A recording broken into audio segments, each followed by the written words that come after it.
իր որ պահում եք ձեզ մոտ եւ այն ձեզ միշտ Արցախն է հիշեցնում։ Հիշում եք, երբ որ մարդիկ տները վառում էին, որ Արցախից դուրս գան, որպեսզի չհասնի թշնամուն։ Ընկերներս զանգեցին այդ օրերին, ասեցին, որ պետք է գնանք Դադիվանք, այնտեղի խաչքարերը օգնենք, որ տեղափոխեն, գիշերով գնացինք, երկար խցանման մեջ ընկանք, որովհետև մարդիկ գալիս էին դեպի Հայաստան, մի կերպ հասանք Դադիվանք, այնտեղ օգնեցինք, որ մնանկարներն էին, խաչքարերն էին, մի խոսքով։ Այդտեղից կարողացա մի քանի կտոր քար վերցնել ուղղակի։ Դա ինձ մոտ մնաց որպես հույս։ Այլ բան չեմ հասցրել դեռ։ Մնացած ամեն ինչ այստեղ է։ Արցախում մի վայր, որտեղ չեք եղել ու հիմա ափսոսում եք դրա համար։ Ձեր դեպքում երևի շատ վայրեր են։ Շատ, բայց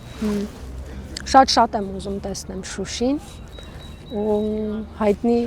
ոնց է կոչում զոնտիկներ, այո, զոնտիկները շատ եմ տեսել, երբ որ ընկերներս գնացել են։ Ձեդո բաբոն տեսա,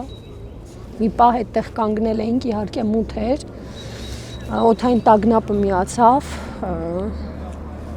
ես կուզեմ ամբողջովին Արցախը տեսնել, բայց առանց Արցախի առանց Արցախի մենք կիսատ ենք։ Ինչ չեք հասցրել տալ Արցախին։ Շատ բան։ Կարելի ասել ես գրեթե ոչինչ չեմ տվել Արցախին։ Ինչը չեն կարող խլել Արցախից ու արցախցիներից։ Պատիվը, հիշողությունը, թասիբը։ Ձեր հայացքն ուղղելով Արցախին ինչ ունեք նրան ասելու։ Մենք անպայման վերադառնալու ենք։